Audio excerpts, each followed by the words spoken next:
And now, without any further ado, The Anatomy of a Deno, hosted by Landinn de Marest. Hello. Take it away. I started introducing myself earlier, so I'll reintroduce myself. I've been in society since 1987. I have lived in two kingdoms, the Mid Realm and Antir. I am the former kingdom and chatelaine and deputy chatelaine of Antir, 5 years in that, and 5 years as the chatelaine in the most populous branch in our kingdom, which is the Seattle branch. And on top of that, I'm also in my mundane life a recruiter of over 20 years. So a lot of what I do is based on my professional experience as well as my shadowing experience. So I wanted to talk about a demo, and this is really a high level. This is not going to go into a ton of detail about themes. This is kind of more about what a demo looks like and the types of demos. So usually I think we all know what a demo is, but if you're fairly new to the society, oftentimes we will put on public demonstrations, which we call demos, and they can have a variety of different formats. Sometimes we're asked by some sort of an organization to put on some kind of a historic day in the life, or we are asked to come and add pageantry to an event. For example, a few years ago, there was a Camelot event for a fundraising, and they asked a bunch of us to come in medieval garb as kind of window dressing for photographs and stuff, and we got free dinner out of it. So we also have, one of the things that we do in Ontario is we have two large kingdom level demos. One's usually in June and one's usually in January. I actually happen to live in the branch currently that puts on the January event. So as you can imagine, that has been in process for about 6 months, and we've got meetings every month and a lot goes on behind the scenes. We usually have anywhere from 600 on up come through the SCA, and we've got people from multiple kingdoms that come and visit. We have a first real tournament of the year in our fighting season. So we do a lot of demos around here. So I just kind of want to give an overview. There's usually two or three types of demos you're going to have. One of them is going to be educational. That is, a singular or part of a larger event. I wrote this originally for Ontier, but we have a Nordic Heritage Museum Hall here in the Seattle area, and often we have gone to that when they're doing some sort of a they're doing some sort of a historical presentation, and we'll go in Norse garb and we will share information, or we may even, talk and give a presentation. Then there's PR, public relations or public service announcement. And this is really just to promote awareness of the SCA. That's those two large events that I mentioned. We're called, one's June Fair, one's Ursulmus. So those are really just large, open to the public. Come, announce, we announce it to the general areas. We raise some awareness, and then we invite people to just come and see what we're all about. So that's just a general PSA. And then there's an actual recruiting demo that is aimed specifically at getting newcomers. And I would say probably the times that I've seen most of that has been at the college level, when you're part of a display or you're a club and you're kind of showing your club off so that prospective students new to the university, freshmen, or people that are looking for new things to do can find you. So those are really the three sorts of demonstrations that I'm familiar with, and that's really the heart of what's going to determine how you're going to run your demo. So I think it's fair to say that all of our demos are going to have an educational aspect. I mean, we're a nonprofit educational organization, so our whole raison d'etre is built on research and sharing knowledge and furthering studies, and really we recreate the aspects of pre-17th century history that are relevant so that we can keep those arts and skills alive. So I think it's fair to say that you can assume that every demo is going to have some kind of an educational aspect to it, just because that's who we are. But there's also an opportunity to market and potentially recruit in any given situation. But the focus of your demo when you're planning it is really going to be built on what the goal of the demo is, who your audience is, what your space constraints and limitations are, and how many people you can get to actually do the demo. I've done everything. Like, I taught a class earlier this year in Renaissance painting to a local homeschooling class. And then, as I mentioned, on up to hundreds or thousands of people at a public demo.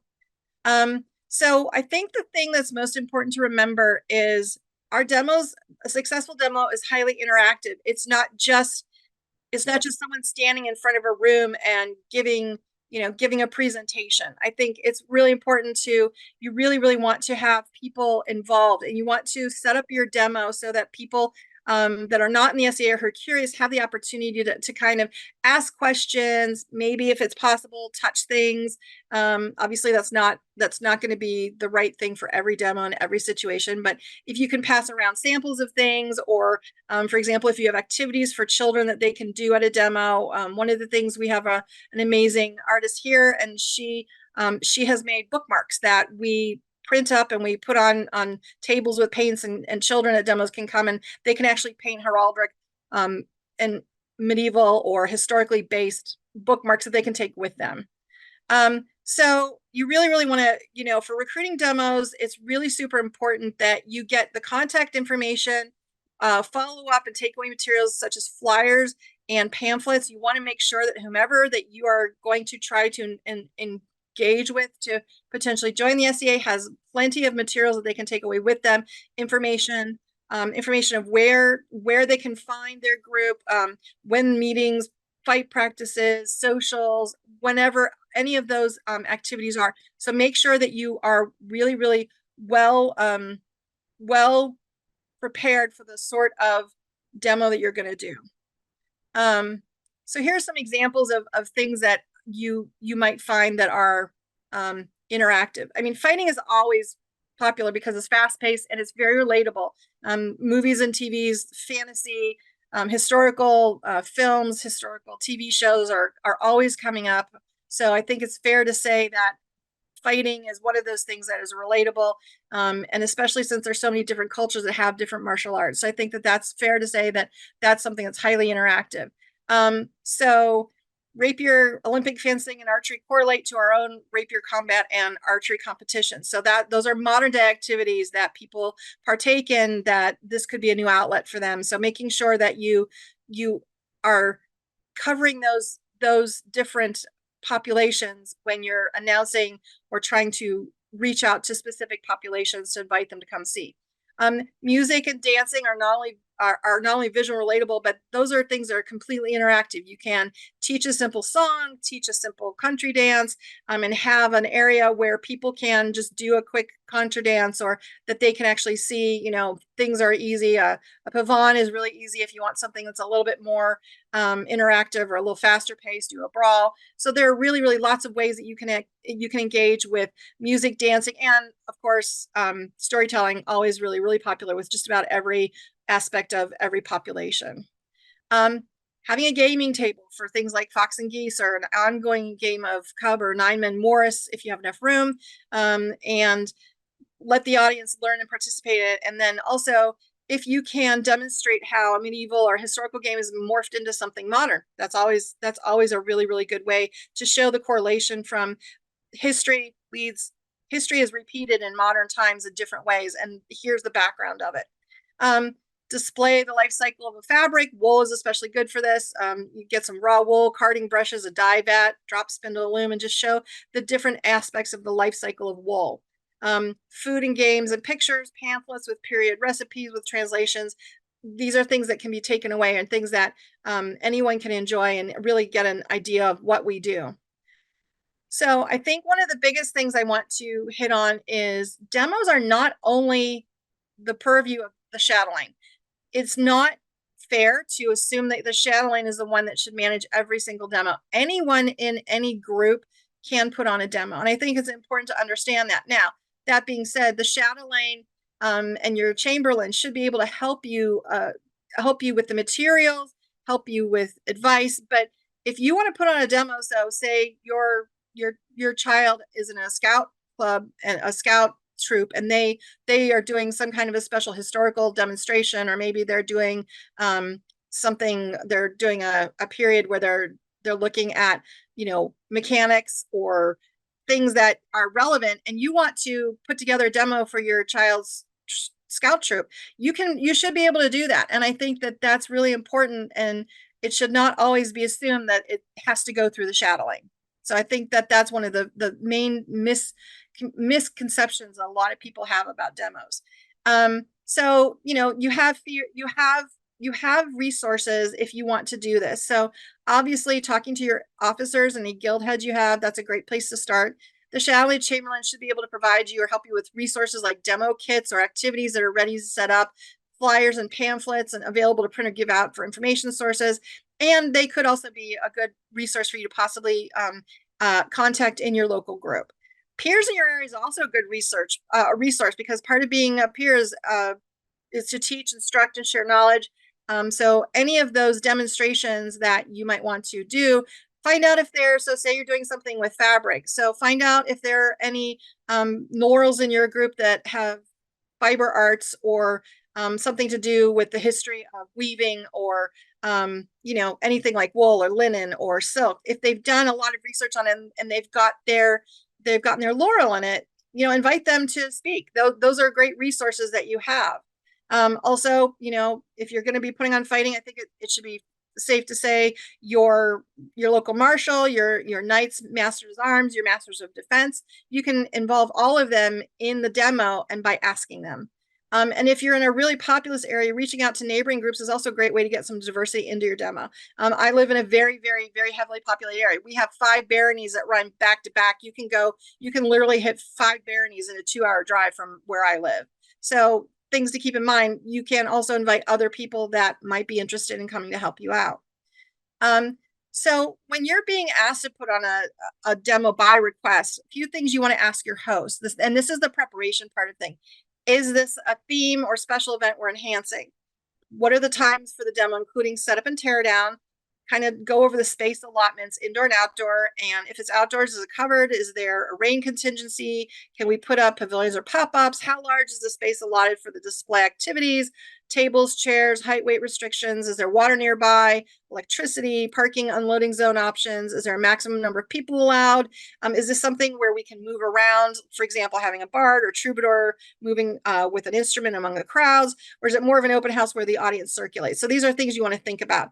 Are there other groups that'll be included in this demo? And what are some of the other groups that we're going to be interacting with? What is the purpose of the demo? Is there a particular country, time frame, portion of historical life that we would like to concentrate on?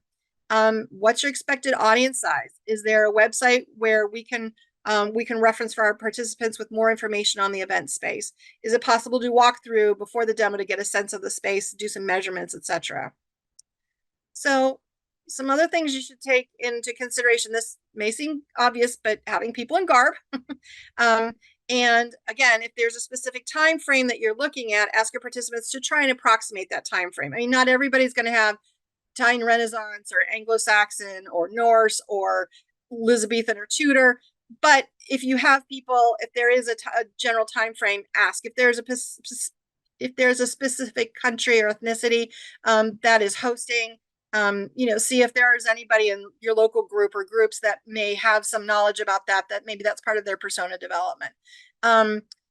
Things you might want to think about are the types of displays, freestanding garbs on hangers, rolling racks, tables, accessories, headgear, etc. ANS projects that you can stand up on a table or on the ground, armor, any sort of historical tools or implements used for getting things done, obviously books, photos, and if there is the opportunity, maybe having a computer set up or a tablet set up that has a slide deck, that revolving slide deck that people can look at. Now, here's something that I really, really want to make sure people understand. It may be possible for you to have food, maybe not for consumption, but you may be able to bring examples of historical food that you can show to people. Potentially, you could show it in different aspects of the history of it. You may not be able to eat it, but you may be able to show it. And this is a legality that's going to be by area. Different countries, different states, different provinces. You're going to have a lot of different laws that you need to take into account for anything that has to do with food. Do you have designated spokespeople for the group to interact with the public? So for example, at our upcoming demo in January, our group, we have several docents that are going to actually be able to take groups of people around every half an hour and explain different things and answer questions for them. Handouts for information, any sort of publication that we have, Creative Anachronist. You can bring, Tournaments Illustrated, pamphlets, any of the different publications that the Chatelaine, the Society Chatelaine has a whole library, if you're not aware of that, that you can build up. Business cards for your group. Use QR codes to show, take them to different websites, whether it's your Facebook group, whether it's your kingdom or your group web page. Make sure that there's sign-up sheets for follow-up contact. Someone with mobile phone or tablet can capture email addresses on the spot for interested parties. And security, this is a big one. If you're putting up display tables, have your demo team stand in front of the table instead of behind it. That makes it more approachable. It also gives them a chance to keep an eye on things and act as a barrier from someone that might have sticky fingers that might want to take objects off of the table. So I'd say the biggest complaint I've heard over the years from people is getting volunteers to actually join your demo, getting people actually. So I think one of the biggest misconception is that you just announce it at a meeting, you announce it on your kingdom or your group webpage or your Facebook page, and then people will just volunteer. There are people who will do that, but you are actually much better off, and you'll have a much better response if you actually identify the people individually that you think would be enhancement to the demo. So for example, maybe you have a household, and maybe there's a household in your group. Invite the household to come as part of a household activity. Or if there's a guild, ask the guild to come, or ask your laurels to bring their apprentices, or ask your specific pelicans to bring their proteges. Ask people individually. I think that's probably the biggest thing. Most people are like, oh yeah, that sounds great, I'll try and make time for it, and then they forget. But if you personally ask someone, whether it's send them an email, whether you ask them in person at an event, at a business meeting, most people are more than willing to do the things that will help out, but they may not have as much of an invested interest in it if you just set up a great call to, hey, we're having a demo, can anybody help? So try identifying people and know the people that are really going to be able to help you, and ask them one-on-one. Set up and tear down. Make sure that you allot enough time for setup and tear down of anyone. If you have a lot of people bringing different things, maybe stagger it by 10 minutes. So, so if you have tables, table number 1 starts at, 10:15, table number 2 setup is at 10:30, and then table number 3 is at 10:45, and then the demo starts at 11. So stagger things so you don't have people just running around, just doing things, and making a mess, and, getting confused, and just make sure that things are organized and have some sort of logistics planning. And most importantly, finally, thank everyone personally that participated. Thank you email, public shout out, perhaps a token, a favor, or handwritten thank you note within a week after demo. That will make people feel appreciated, and that you really, really, you really do like their efforts, and you really, really want to thank them publicly. I mean, I think everyone knows how much a thank you goes a long way. So a few challenges seem to be consistent for external demo requests. Now, some of these may come for you, Chatelaine. I would say I got the most requests for demos when I was the Kingdom Chatelaine from different groups. You need to make sure that you have enough time to prepare. Some organizations don't understand the amount of time it takes to get materials and people in line. Say no if you have any concerns about the amount of time you'll need, or give them a time frame that it will take. If you have the capacity, and you have demo kits put together, or you have a team of people, maybe you have a demo coordinator in your group, maybe put down some guidelines, put some written guidelines down of what you need, how much time you need to put a demo together, depending on the size and what the ask is. Keep in mind, if the demo request is on a weekend during the summer, there may not be people to do because they're at major events. Same as in the winter, but I think it's fair to say that in the summer, at least in our kingdom, most people are at weekend events at least 1 to 2 weekends a month, maybe even more, and we're camping, so we're out of town. So keep in mind that you're going to need more lead time for things like during major eventing seasons. Um, Now, also unrealistic expectations or misunderstanding about what we're about. Make sure that you have a really crisp answer to, so what sorts of demos can you provide? Make sure that you have some guidelines that you can share with anybody who's curious to say, oh, there's this group, they do demos. You just have to ask them and they'll show up and there's no charge. So just make sure that you really, really have a realistic expectations and a clear, crisp communication about what your group can do and what the parameters of what we can offer to a potential demo request. Sometimes it's difficulty communicating with whomever your liaison is, lack of response. So if at all possible, when you get an original demo request, try and get at least one or two or three contacts so that you can follow up with one if your primary contact is unresponsive for whatever reason. And then if the demos is a significant distance from the core of your populace, it may not be viable to actually get people there. If your group, your barony, if you live in a rural area, your barony can encompass several counties. So perhaps you need to think about how many people are going to be closest to the demo site and are able to actually travel. So these are some of the things that you really want to keep in mind when you're thinking about putting on a demo or offering a demo or staffing a demo. These are the things that you should, as the person who's running the demo should know as really as the event steward.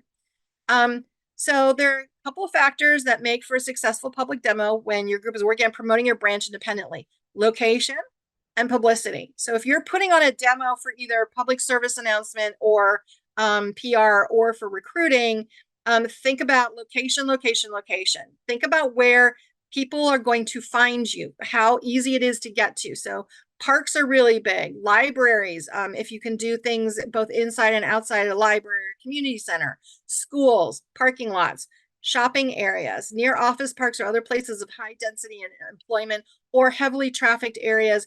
For example, if you have a park that's on a main thoroughfare in one of your towns or your main drag, well, put a demo on. I mean, you can just go and have a day in the park. That's a great way to just generate interest and people will come back. And if you have a banner with a QR code or with a really simple URL that they can look at, they may not be able to stop, but at least they'll have that information. This is just public, you want to also publicize your demo. And I gave another class earlier on using social media, but it's absolutely critical that in this day and age that use social media if you're planning a demo. And what you want to do is you want to put out a plan. You want to put out we're going to post on these platforms at least once or twice a week for the 3 months leading up to the demo. The earlier you start, the better, but you want to increase your efforts the closer you get to that particular time. And a lot of people don't know that you can put press releases in your local paper. It's free. Just talk to your media relations officer, either your kingdom or your branch if you have one, and also know who is authorized in your local group to speak to the media. Often that's going to be the seneschal, but just make sure you have all of that information put together before you start reaching out anywhere. Handouts to your group with your friends. I mean, I personally work in tech, so I've been working remotely since right before COVID hit. But I used to take flyers into our offices and I used to put them on the refrigerators. I used to put them on bulletin boards when we were having a demo or we were having an event coming up that was open to the public. So these are things to think about. Make sure go to your church, your synagogue, whatever. If you're going to you have any sort of a meeting, take flyers with you and invite people that and say, hey, we're going to be doing this really cool thing on June 22nd. If you'd like to come, anybody that's interested, here's a contact information, a little bit more about it. So flyers are really, really a good way to engage people that you actually already know. Also, put things up in grocery stores, libraries, coffee shops, schools, bulletin boards, or any other place your community allows. And what I would do is I would make sure that you have people that volunteer to take specific areas, near their homes and just give them a handful of flyers to put up. This is a really good way to just put your name out there and get the information in public places. Contact schools, history teachers and professors, clubs, civic organizations in your area. See if they have a newsletter or an email list that you could just put a quick little blurb in with a URL to your website for either your group, or if you have a publicly accessible, not Facebook, but publicly accessible website, either your kingdom calendar or your branch calendar, that people can learn more about it. And put the email information in your own signature for the months leading up to the demo and the signage of the day. And the key is really, really start advertising your demo early and often. And the closer you get to the event, the more you want to step up your efforts. And these are one of the core activities that we do in the SCA. And we really want to get our names out there, and we really want to, we've got so many YouTube videos, we've got Pinterest boards, we've got Instagram reels, we have Facebook all over the place. There are so many ways that we can engage with people to let them know what we do. And then the next step is to bring them out of the interwebs and into the real world to come and see what we're about. Because let's face it, we are very, very much a one-on-one, person-to-person organization. So the more people we can get learning about us, the better off we can be. That's it. Any questions?